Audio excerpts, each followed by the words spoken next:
When you think of your favorite games, what goes through your mind? I'll bet you it has very little to do with the inner workings of the game and much more to do with the experiences that game facilitated in your life. This is something I observe time and time again when discussing video games with other people. Now, of course, you get the platitudes. This game was so good or bad because of X mechanic, or it's such an iconic piece of art. And all of this can be true, but fundamentally, I believe that you created a story within a story, a place in your mind where the game serves as a foundational keystone to the story of your life. So this begs the question, do games help us explain who we are to other people? Hello friends, and welcome back to the Game Library, where we discuss video games history and preservation.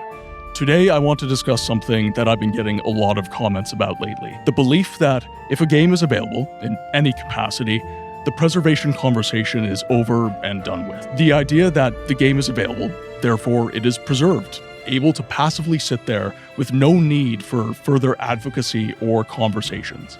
Now, I have a bit of a different perspective on this, and I want to discuss what preserving a game actually means and what a game is actually preserving. When I started my journey in games preservation, I did not start how most people do. I wasn't a game developer who was devoting endless hours to seeing an artistic or entertaining vision come to life. I wasn't even a hyper-enthusiastic fan of video games at the time. I was a historian. I was someone who was just studying the civilizations of the world, but I feel like this has given me a very unique perspective when it comes to the preservation of video games. Allow me to explain. For 8 years of my adult life, I had what felt like no time for video games. Between working to afford tuition and studying in the classrooms that tuition afforded me, I was devoid of any sort of free time that I felt I could enjoy without the guilt of abandoning my labors. That's not to say I never played video games, but when I did, it was sporadic.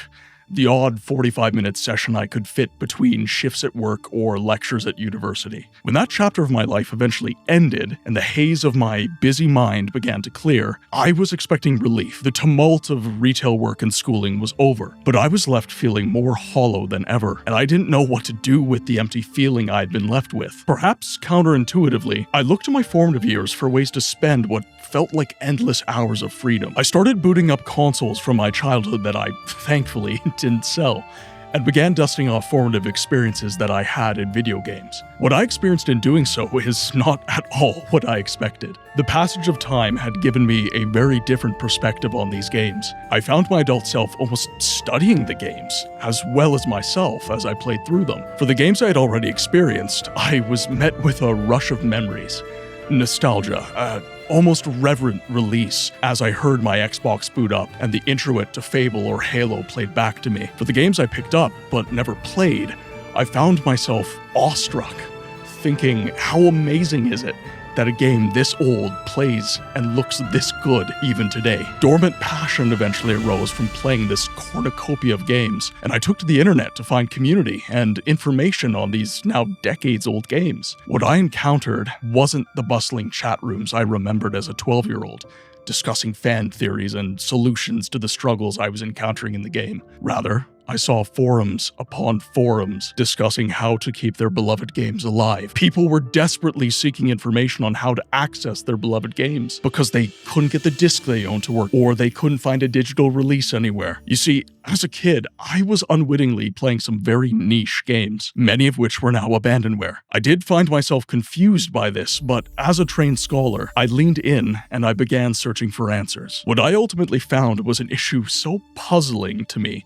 that it beggared logic. An industry of a mere half-century was missing 87% of the games it had ever produced. Alexandria was burning. As someone now trained in the study of history, I know all too well how fragile knowledge actually is, how easy it is for a story to distort or disappear, or for an artifact to decay. But this was the first time I saw it literally happening in real time in front of me. The stories of humanity that I was trained to illuminate were being buried before my very eyes. I immediately began asking myself what I could do, how I could stem this tide that was washing away so much. I'm not a game dev or even someone talented with computers. I couldn't reconstitute a game, so what could I do? There had to be something. So like any good historian, I started reading. I read and read And then I read some more. As I did this, I was struck by the amount of negativity towards the modern industry from those who would see their games preserved, people who had lost their optimism, and for some, even their passion for the medium of video games, because they felt that their passion and their investment was utterly betrayed. I saw an almost equal ire of those who were enjoying the fruits of the modern gaming industry, that considered the preservationist crowd naysayers, who just couldn't accept change. There was this idea that this loss wasn't a loss at all, but simply an evolution. That's when it hit me suddenly. I recalled a quote from when I was in university, and it always stuck with me. It's a quote by a man named Michael Crichton. You might recognize him as the author of Jurassic Park. The quote goes, "If you don't know history, you don't know anything. You're a leaf that doesn't know it's a part of a tree." The through line suddenly opened up to me, and I started seeing the loss of these games not as the loss of entertainment or technology, but as the loss of a common humanity. The story of the players and the makers were being lost with these games, because the games serve as a legacy for all those who touch them. They're a common ground that binds all those who engage with them. Nobody on either side of these arguments was engaged with the stories they had with these games, the feelings that the games gave them that anybody could relate to. It's strange to think about, but I think anybody who has grown up with video games can attest to the significant role they have played in their lives. Not just as entertainment, but as a connective sinew for their life's story. I know they have for me. When I was young, I always struggled to make friends. My family was military, and I was always somewhere different, it seemed. Making genuine connections with people wasn't only hard. It almost seemed pointless to me. Gaming was really coming into its heyday during my childhood as well, and everyone was walking around with Game Boys and had PlayStations or Xboxes at home. Unlike everyone around me, my parents couldn't really afford to buy me the latest and greatest in gaming. So my earliest childhood experiences with video games were on the family PC, playing Star Wars games that nobody around me could really relate to. While I was playing Dark Forces, everyone else around me was on a Game Boy, playing Pokemon. I felt so distant from them all, and envious of what they were all sharing together. Then one day, a rare friend gave me his Game Boy Pocket because he was upgrading to a Game Boy Advanced, and then lent me his own copy of Pokemon Silver. I had never played a game so religiously in my life. Not just because the game was fun, but because I finally felt I had an icebreaker to use with the kids around me. Do you like Pokemon? Eventually, I had to return the copy of Pokemon Silver to my friend, which left me with a Game Boy and no games. My mom apparently took notice of this, and I remember vividly my mom freeing up some money so she could surprise me with my very own copy of Pokemon Red. Now my friend and I both had Pokemon games, and we played relentlessly using his link cable. For me, Pokemon doesn't just represent a game. It represents my friend's generosity, a social becoming, and the love of my parents. Later in life, video games would be there for me again in one of my darkest chapters. As a teenager, I took ill with a viral infection that literally had me quarantined in my house, and I lost all contact with my friends group at school. It was one of the loneliest parts of my life, but because of video games, I had a world that I could whisk away into, a place of solace that I could build fortitude in between the bouts of the oppressive sleep of sickness. Fable 1 and 2 were that world for me. The infection I had would make me so tired, I would literally just pass out, and yet Fable still played in the background, with its iconic music, greeting me as I woke. You might not relate to the games that represented this time in my life, but I know there are people who relate to what these games did for me. Without the sharing of these games and their experiences, there is no preservation. We can write words and pin up posters and preach platitudes, but at the end of the day, the only way to get gamers to care about these games is to give them experiences with them, to let them create their own stories with these games, to give them a reason to want to see it endure. But of course, we the players aren't the only ones with stories.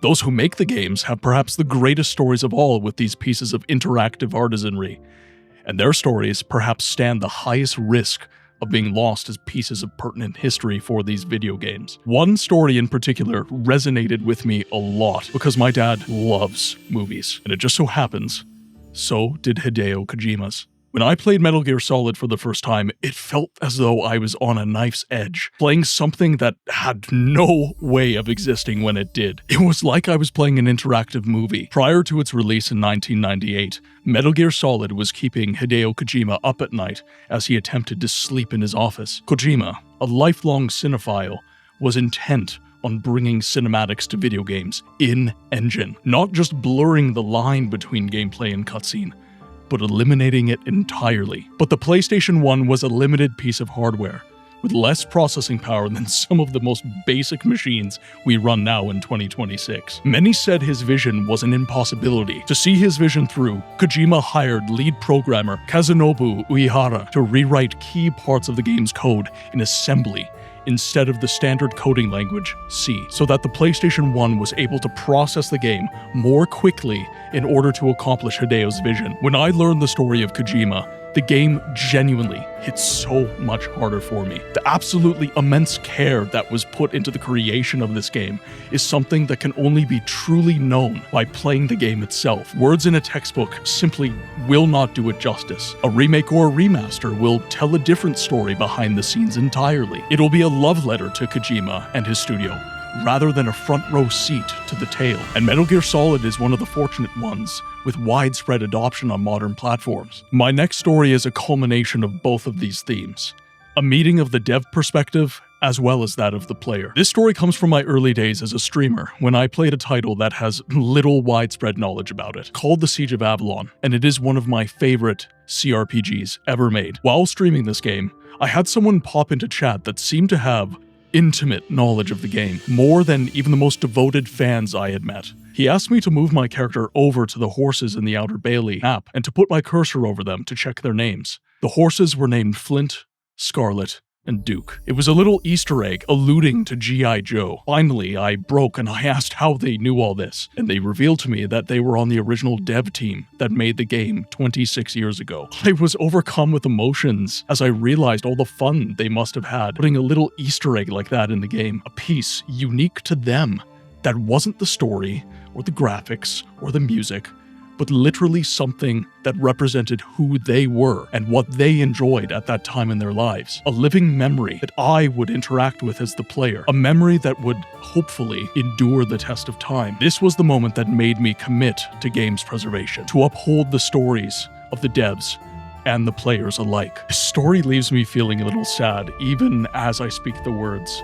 because of how many games have lost their stories. How many games are just gone. If I hadn't been playing Siege of Avalon, if I hadn't cared about the game so much that I tried to put it back on the map with my content, I never would have heard that story. That story never would have been shared. In 2026, we have the technology to save every game ever made, to make these stories known. To preserve a video game is so much more than keeping a piece of media available, or even preferable, in the fight for relevance that is media's attention economy. I hope these stories have helped elucidate how a video game is so much more than a piece of entertainment. It is an avatar of so many human stories. Good ones, bad ones, happy, sad, even angry. The stories of the players who devote endless hours of their lives to its enjoyment and experience, and the makers. Some who push through immense technological barriers to see a vision come to life on screen. Others who were simply having a laugh and wanted to make something cool for people to enjoy, and all of the colors in between. My friends, thank you so much if you've made it to the end of the video. Please don't forget to like, comment, and subscribe if you haven't already. Be well, and I will see you on the next one.